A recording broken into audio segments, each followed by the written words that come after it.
In this video, I want to talk about red scaling your color film. So let's hop over to the table and just get started.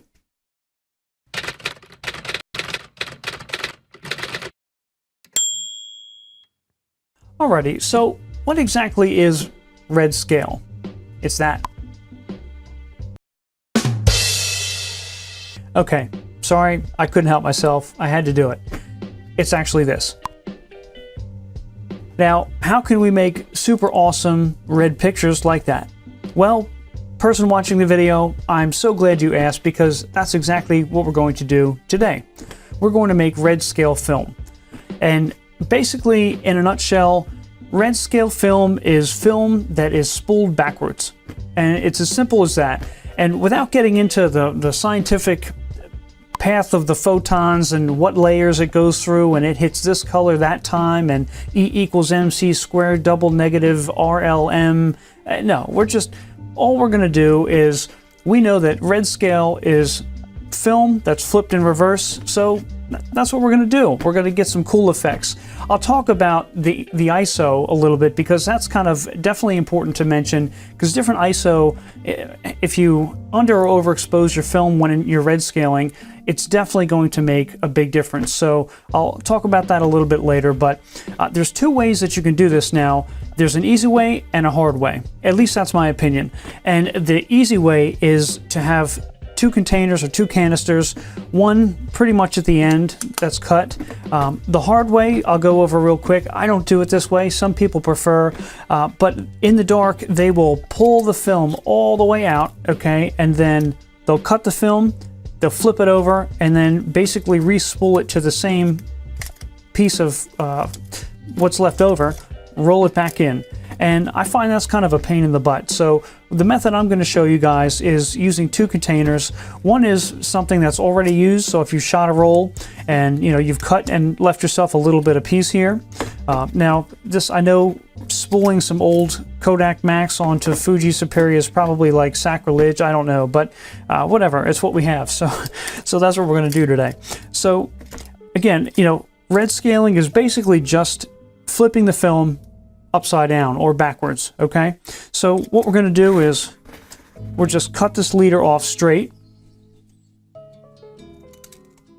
like so. Okay, we'll get ourselves a piece of tape. Put the piece of tape on the leftover roll, like so. Okay, now you're going to notice that the film has a dark side and a lighter side. All you're going to do, okay, take this, flip it upside, oh, there we go, nope. There we go. Oh, you take this and you're going to put the lighter side on the darker side. Now, I like to line up the sprocket holes like so.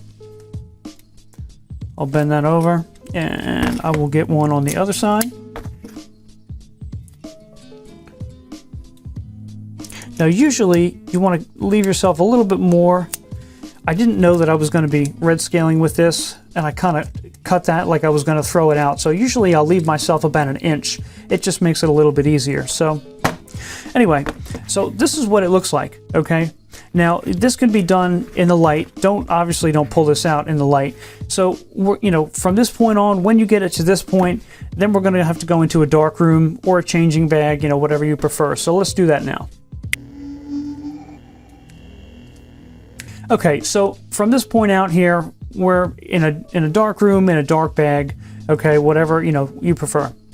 All we're going to do is we're going to roll this roll into this empty canister, okay?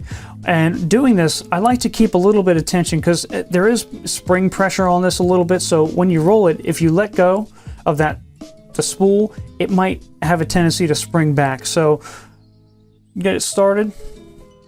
Roll it in there, and then after you get it started, I kind of hold my thumb on the other side there to make sure that spool doesn't unwind. I'll pull a little bit out. Again, this is we're in the dark. I try not to touch the film. It probably won't hurt it, but I try not to because fingerprints, you might have oil and stuff on your fingers or whatever. So you guys get the idea. Okay, so now you've reached the end of your roll.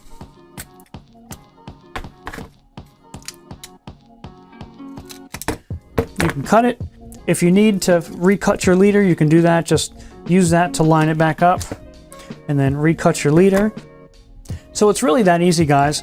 And I know Lomography and like there's Red Dragon, there's a bunch of different brands that put out Redscale film that you can buy, but it's not hard, and you can take super cheap film like, you know, Kodak Max or Superia or, you know, whatever, and a couple bucks a roll, just flip it around a minute of your time, and then you have Redscale. So it's definitely worth mentioning though. Now, I know, you know, ISO matters, right, whenever you shoot film, but especially so, I think, when you're shooting Redscale, because if you were to shoot box speed, like say this is 400, right? Say if you were to shoot 400, your images are going to come out underexposed. They're going to look kind of like zombie apocalypse, really, and it's a cool look. It totally is a cool look that works really well sometimes in city scenes, and it's an awesome look. However, most of the times I'm going to overexpose by 2 stops. And to show you guys what I mean here is I took a couple images of the same scene. The one in the center here, that's going to be box speed, okay? The ones on the left, those are underexposed by 2 stops, and the ones on the right, those are going to be overexposed. And you can see, I mean, the shadow detail and just overall feel of the image in general really changes with the ISO, you know, that you choose. So now there's a lot of great resources online that go through, you know, why Redscale does Redscale, okay? I guess for lack of a better term. You know, basically when the light's coming in on the backside, you know, what color layers it's hitting, how it's exposing, and, you know, that's more that I want to get into in this video. I want to keep this super simple, but I'll link some of those, you know, down below. So if you want to kind of look up, you know, why this happens, you know, feel free, and hopefully that'll help you. That pretty much wraps it up, guys. I hope you enjoyed the video. If you did, if you could do me a favor, please give it a thumbs up. And if you don't mind, maybe share it with a friend or a friend's friend, maybe even your mom. I don't know if she's into film photography or not, but if she is, share the video with her. Also, if you're new to the channel, hey, what's going on? If you're just kind of getting here, feel free to hit the subscribe button, because every couple days we're coming out with new videos. Some things are how-tos like this, others are overviews on film cameras, others are general film photography stuff. It's pretty much all film photography based, so if that's your kind of thing, go ahead and click subscribe, and you'll get the latest and the greatest. So until next time, we'll see you.